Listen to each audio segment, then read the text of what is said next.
کہوں کہ آپ یہ ایسے رکھیں، جب وہ میری بات مان جائے گا تو مجھے پاور ہے. اگر وہ کہے گا نہیں نہیں میں نہیں رہوں اور لڑنے پر کھڑا ہو جائے، جیسے ابھی آپ دیکھ رہے ہیں چائنا اور امریکہ ایک دوسرے سے آپ بالکل لڑ رہے ہیں، تو یہ کیا ہے کہ طاقت کا بیلنس ہے. کیونکہ اگر وہ مثال کے طور پر پاکستان ہے، سعودی عرب ہے، قطر ہے، اس کو اسرائیل نے بمبارڈمنٹ کی، انہوں نے کیا کیا؟ کچھ بھی نہیں کیا، ساری کر کے اور ایک ہی کال پہ ٹھنڈے ہو گئے. تو مینس یہ نیشنل پاور ہے. According to Hans Marjanthal, political power is a psychological relations between those who exercise it and those over whom it is exercised. Means یہ ایک کنسیپٹ ہے سائیکولوجی. دیکھو یہ بڑا طاقتور ہے اور یہ تو مجھے مار دے گا، اس کے پاس تو میزائل ہے. آج کل ڈرونس آ گئے. اب دیکھو کہاں اسرائیل، کہاں قطر، اس نے اس پہ ڈرون کے مارا، کہاں وہ حماس کے لیڈر کو مار دیا، ایرانی صدروں کو مارا، تو یہ ایرانی جنرلوں کو مارا. یہ کیا تھی؟ یہ ان کی پاور تھی اور یہ ایک بیہیویئر تھا کہ اب ہم نے دیکھو یہاں پہ نشانہ لگایا تو یہاں پہ بھی لگا سکتے ہیں اور آپ ہماری بات مان. مگر یہ کون کر سکے گا؟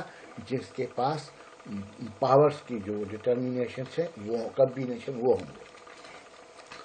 اٹ گیوز دی فارمر، جو ایک ریاست ہے دوسرے، control over certain actions of the latter through the influence which the former state exert over the latter's mind.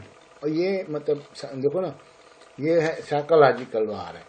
یہ ابھی میں دیکھوں گا کہ میرا دشمن ہے، اگر میں اس کو تھپڑ مارتا ہوں تو اس کو کتنی طاقت ہے، اس کے پاس تو پستول ہے، میرے پاس تو پستول چھوٹا والا ہے، اس کے پاس بڑا والا ہے، اس کے پاس رائفل ہے، اس کے تو میں اب یہ اس کے سائیکولوجیکلی سے ڈپریس ہو گیا اور وہ اپنی سائیکولوجی دکھائے گا کہ دیکھو میرے پاس تو یہ چیزیں ہیں اور تم اگر مجھے کچھ کرو گے تو میں تو تمہیں نیچے کر دوں گا. دیکھیں اب آپ خود دیکھیں حماس اور اسرائیل کا کیا تھا پاور کس کے پاس تھی؟ اسرائیل. کیونکہ اسرائیل کو امریکہ، برطانیہ، سارے یورپ کی سپورٹ تھی، ساری ٹیکنالوجی تھی، ساری انفارمیشن تھی اور ان کی انٹیلیجنس تھی. مگر حماس والوں کو تو کچھ بھی نہیں تھا، وہ تو بیچارے ایسے ہی لاکھوں میں مر گئے، لاکھوں میں برباد ہو گئے. تو دس از سائیکولوجیکل. اور عرب دیکھو، ساری عرب 57 ملک ہے مسلمان، مگر وہ اٹھ کے کھڑے نہیں ہو سکے. کیوں؟ کہ ان کو خبر تھی کہ یہ سائیکولوجیکلی یار ہم ان سے تو کمزور ہیں، ہمارے پاس تو یہ چیزیں ہیں ہی نہیں. جب نہیں ہیں تو کیا کریں، چلو مانتے ہیں. تو امریکہ کے طرف آ جائیں گے کسی اور کے. Power plays the same role in international politics as money plays in market. Means جو مارکیٹ میں پیسہ ہوتا ہے وہ پلے کرتا ہے. اسی طرح how ever power occupies an important position not only as means but also as end. Power is the both capstone among the objectives which state pursues and cornerstone among the methods which they employ. جو وہ کرنے کے لیے کرتے ہیں وہ objects ہیں. Thomas Hobbes in his famous book Leviathan described national power. Leviathan Thomas hop نے اپنا کتاب، بہت ہی مشہور پولیٹیکل سائنس کا کتاب ہے، دنیا میں مشہور ہے. اس میں اس نے ڈسکرائب کیا تھا national power as a general inclination of all mankind, a perpetual desire of power until end of life. The concept of national power remained a key factor for developing individual and national security since the emergence of state. اب آپ دیکھیں یہاں پہ کہ جو یہ لیویتھان میں Thomas Hobbes کہہ رہا ہے کہ یہ ہر انسان کی تھرو جنریشنس یہ ڈیزائر رہی ہے کہ میرے ہاتھ میں طاقت ہو، میں اوروں کے اوپر ہوں، نیچے نہ ہوں. ٹھیک. اب آپ کو یہیں پہ میں ایک حدیث بتا دوں. حضور صلی اللہ علیہ وسلم نے کہا تھا کہ دینے والا ہاتھ لینے والے ہاتھ سے برتر ہے، جو دینے والا ہاتھ ہے وہ افضل ہے. تو کیوں کہ یہ اوپر دے رہا ہے، یہ لے رہا ہے. اب لینے والا ہاتھ کھلا ہوا کیوں کہ یہ کمزور ہے، یہ اس کو ہیں کچھ چیزیں تبھی تو یہ دے رہا ہے. اب یہ اس کی جب دل کرے 2 دانے دے، جب دل کرے نہ دے. تو یہ اس کی مرضی ہے. مینس یہ throughout history of mankind یہ چلتا آ رہا ہے، کہ آج کی بات نہیں، چلتا آ رہا ہے. Nevertheless, the concept of national power assumed significance following the race for acquiring national power or national strength. That was a time of global anarchy. اب اس سے کیا ہوا؟ گلوبل انارکی پھیل گئی. میں بھی چاہ رہا ہوں، یہ بھی چاہ رہا ہے وہ. تو اب ظاہری بات ہے میرا کلیش اس سے ہو رہا ہے، اس کا کلیش اس سے ہو رہا ہے، اس کا کلیش اس سے. تو اس سے کیا ہو گیا؟ ایک انارکی پیدا ہو گئی. That was a time of global anarchy due to global rivalries of European colonial countries. National power of individual country transformed the paradigm of world rules, and world was plunged into perpetual wars and destruction. Hare country چاہ رہا تھا کہ میں ہی بڑا ہوں، میں ہی superior ہوں، میری بات مانو، جو میں کہہ رہا ہوں وہ صحیح ہے. اگلے کہہ رہے تھے کہ نہیں ہماری بھی بات سنو. تو انہوں نے کیا کہ اس ہاں نا ماں میں انہوں نے کیا کیا؟ دنیا کو پلنج کر دیا، ڈال دیا ورلڈ وار میں. ساری دنیا جنگوں میں چل گئی. National power can be appear in terms of all the powers element within a state. جب دیکھو اسٹیٹ کے 4 ہوتے ہیں ستون. ایک آبادی ہوتی ہے، ایک ایریا ہوتا ہے، ایک اس کی گورنمنٹ ہوتی ہے، ایک سورنٹی ہوتی ہے. یہ چاروں ہیں، یہ ایلیمنٹس ہیں. اور ان میں آگے اگر پاپولیشن کے اندر چلے جائیں، ان کی لینڈ میں چلے جائیں، جب تک یہ سارے ایلیمنٹ ملیں گے نہیں یا ان کا صحیح مٹیریلائزیشن نہیں ہوگی تو وہ نہیں ہوگا، ان کا پاور نہیں ہوگا. State assume tangible and recognizable national power after consuming all indispensable elements of power. جب تک وہ ریاست اب ان چاروں ایلیمنٹس کو ملا کر ان کو مٹیریلائز نہیں کرے گی، کنزیوم نہیں کرے گی، تو ان کا ہاتھ جیسے ہاتھ کھلا ہے تو اب یہ چاروں ایلیمنٹس ہیں کھلے ہوئے ہیں، کوئی ایسے نہیں. اگر ان کو ملا کے کر لیا تو یہ مکہ بن گیا، تو اس کو کسی کو لگا سکتے ہیں. Prior to World War I and II, national power was linked with military capacity. اس وقت کیا تھا کہ جب فرسٹ ورلڈ وار اور سیکنڈ وار، صرف اس وقت حالات ایسے تھے کہ جس کو بہت زیادہ ملٹری ہے وہ پاورفل کنٹری ہے. اب ہم آتے ہیں بیلنس آف پاور کی طرف.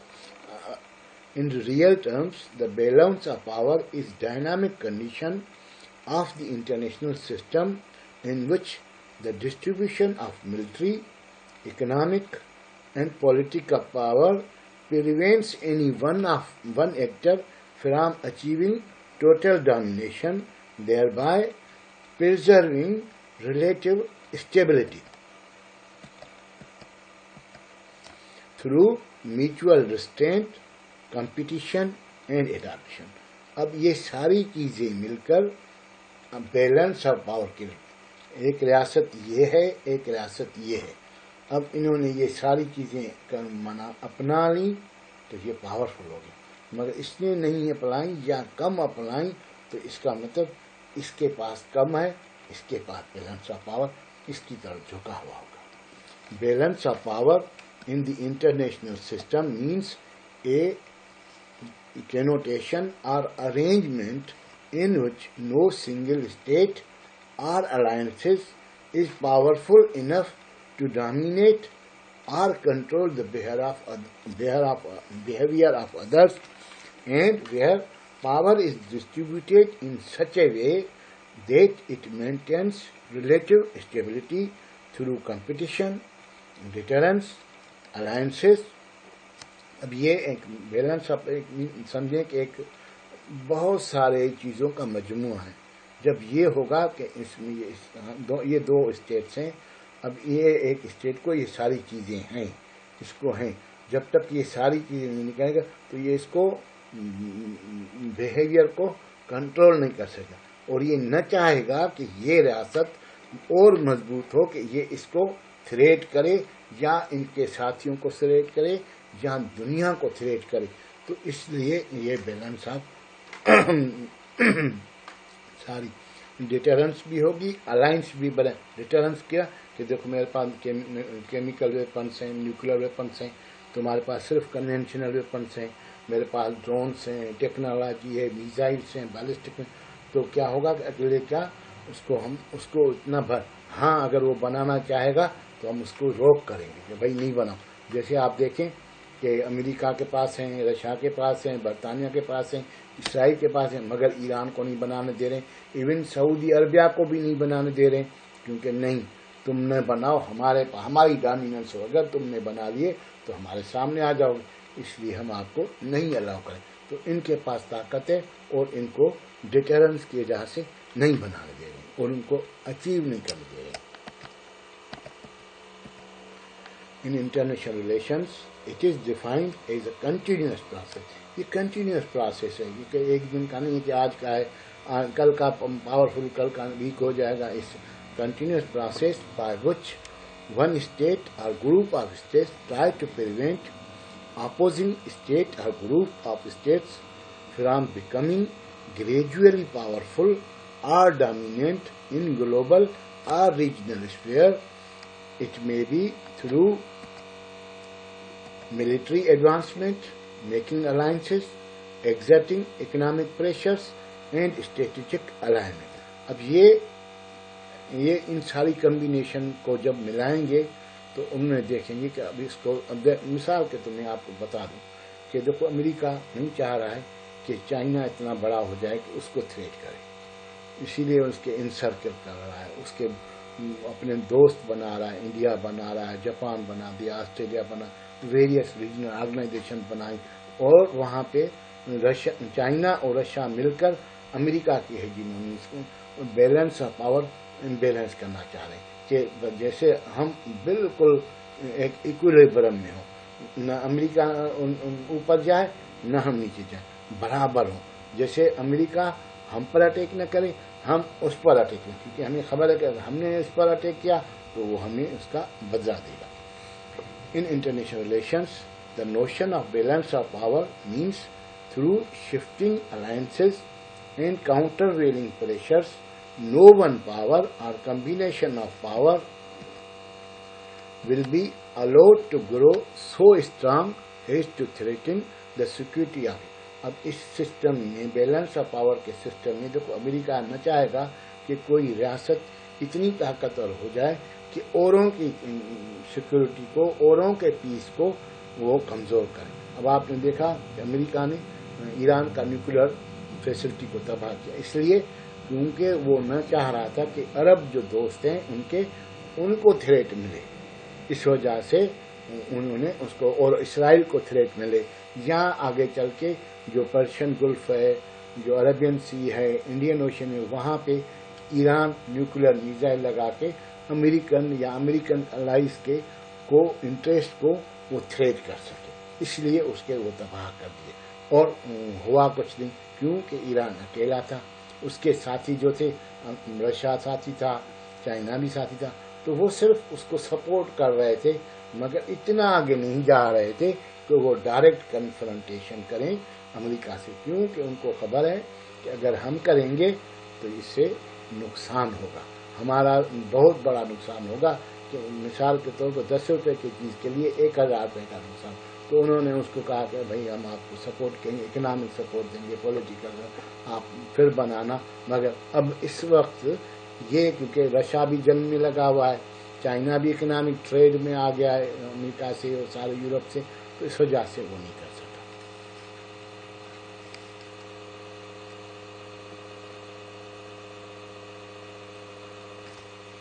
The balance of power is the system of maintaining such equilibrium among the states of world is to prevent any of them becoming sufficiently strong to impose its will upon the rest. So long there is this type of balance, there is peace.